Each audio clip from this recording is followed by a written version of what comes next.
I am doctor Harish Mehta, director cardiology, SL Raheja hospital, Mumbai. आज हम बात करेंगे एक टेक्नोलॉजी की जिसने देश में या दुनिया में खलबली मचा ली है। इसे कहते हैं TAVI या TAVR, यानी कि ट्रांसक्यूटेनियस एओर्टिक वाल्व इम्प्लांटेशन और रिप्लेसमेंट। तो अगर आपको पता होगा कि हार्ट के अंदर 4 वाल्व रहते हैं जिसे हम दरवाज़ा कहते हैं, वो खून को एक तरफ अलाउ करते जाने के लिए, लेकिन रिवर्स नहीं आने देते। जैसे एज बढ़ती है किसी इंसान की, 50 के बाद, 60 के बाद, 70 के बाद, उसका एक वाल्व रहता है एओर्टिक वाल्व, वो धीरे धीरे छोटा हो जाता है। वो छोटा होता है कैल्शियम डिपॉजिशन की वजह से।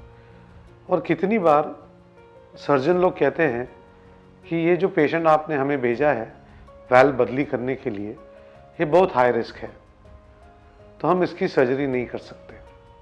तो इसमें क्या होता था, पेशेंट बेचारे को दवा लेनी पड़ती थी जो ये ट्रीटमेंट के लिए इनइफेक्टिव था, तो दवा काम नहीं करती इस ट्रीटमेंट में।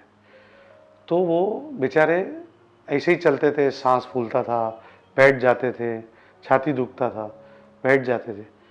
तब 2002 में फ्रांस के एक डॉक्टर आला क्रेबियर ने पहला वाल्व डाला एओर्टिक पोजीशन में विदाउट सर्जरी, पाँव की जांग में जो नस रहती है वहाँ से अंदर जाके। उसके बाद इतने ऐसे केस होने लगे हैं, तो अब हम पेशेंट जिनकी सर्जरी नहीं हो सकती उनका ये प्रोसीजर बता सकते हैं, उनके बारे में उनको और जानकारी दे सकते हैं और कर भी सकते हैं। और फिर हमने आगे सोचा कि अगर ये हाई रिस्क पेशेंट में काम कर रहा है, तो रेगुलर आदमी जिसमें सर्जरी का रिस्क कम है या इंटरमीडिएट है, उसमें काम करेगा क्या नहीं। तो अभी अभी डेटा आया है लास्ट 2-3 सालों में कि इन लोगों में भी हम ये टेक्निक अडॉप्ट कर सकते हैं। तो ये टावी जो टेक्निक है, हमने 2017 में इंडिया में चालू की पहली बार। हम वेस्टर्न इंडिया के फर्स्ट टावी सेंटर थे जिसने पहला टावी किया था महाराष्ट्र में, और सक्सेसफुली किया था। उसके बाद ये लगातार हम ये केस कर रहे हैं। आज के ज़माने में रहेजा अस्पताल में हम ये केस रेगुलरली कर रहे हैं। इसमें एडवांटेज ये है कि आपको 2 से 3 दिन, मैक्सिमम 4 दिन रहना पड़ता है अस्पताल में। कोई कट नहीं होता, कोई सर्जरी नहीं होती, और ये जो प्रोसीजर होता है विदाउट एनेस्थीसिया होता है। मतलब आपको सुलाते नहीं हैं, वेंटिलेटर पे नहीं डालते हैं, तो रिस्क ऑफ एनेस्थीसिया बहुत कम हो जाता है।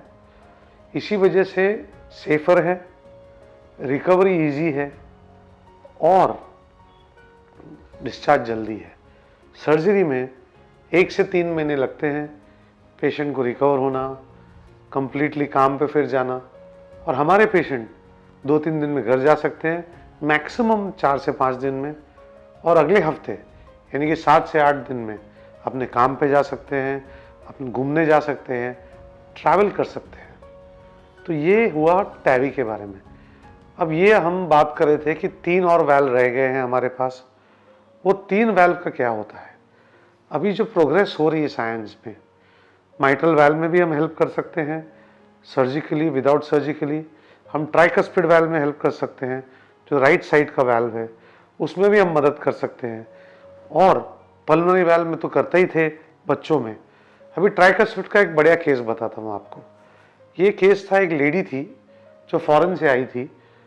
उसे कहा गया था कि आपका राइट साइड का वाल्व फेल हो गया है, उसकी वजह से लिवर फेल हो रहा है, आपके पास कोई चांस नहीं सर्वाइवल का, आप 6 महीने में आपकी देहांत हो सकता है। तो घबराई हुई, सहमी हुई वो इंडिया आई। हमने उसका स्टडी किया, सब बराबर से एको देखा, उनको देखा, और हमने उनको एक रेवोल्यूशनरी थेरेपी ऑफर की कि हम ट्राइकस्पिड पोजीशन के आगे पीछे 2 वाल्व बिठा देंगे, ऊपर और नीचे, जिससे आपको फ़र्क पड़ेगा और शायद आपका लिवर का डैमेज कम हो जाएगा, आपकी स्वेलिंग कम हो जाएगी, और शायद आप लंबा जी पाएंगे। ये हमने 2018 में किया, आज 2022 है। आज भी वो हमें फ़ोन करती है और कहती है कि ठीक है, लिवर ठीक है, सूजन नहीं है, चल रही है, सब कर रही है। तो ये जो रेवोल्यूशनरी थेरेपी जो हो रही है वाल्व में, हम उसके लिए आपकी मदद कर सकते हैं। आपको कभी भी लगे कि आपके एको रिपोर्ट में कुछ वाल्व के बारे में अबनॉर्मल लिखा हुआ है, लीक हो रहा है या छोटा हो गया है और आपको ये नहीं समझ रहा है, तो हमें प्लीज़ कांटेक्ट कीजिए। हम आपकी मदद करेंगे, आपको पहले बताएंगे कि ये वाल्व लीक इम्पॉर्टेंट है या नहीं है, और उसके बाद डिसाइड करेंगे कि आपको सर्जरी की ज़रूरत है, दवा की ज़रूरत है, या हम टैवी द्वारा या विदाउट सर्जरी द्वारा ये ट्रीटमेंट आपके लिए कर सकते हैं।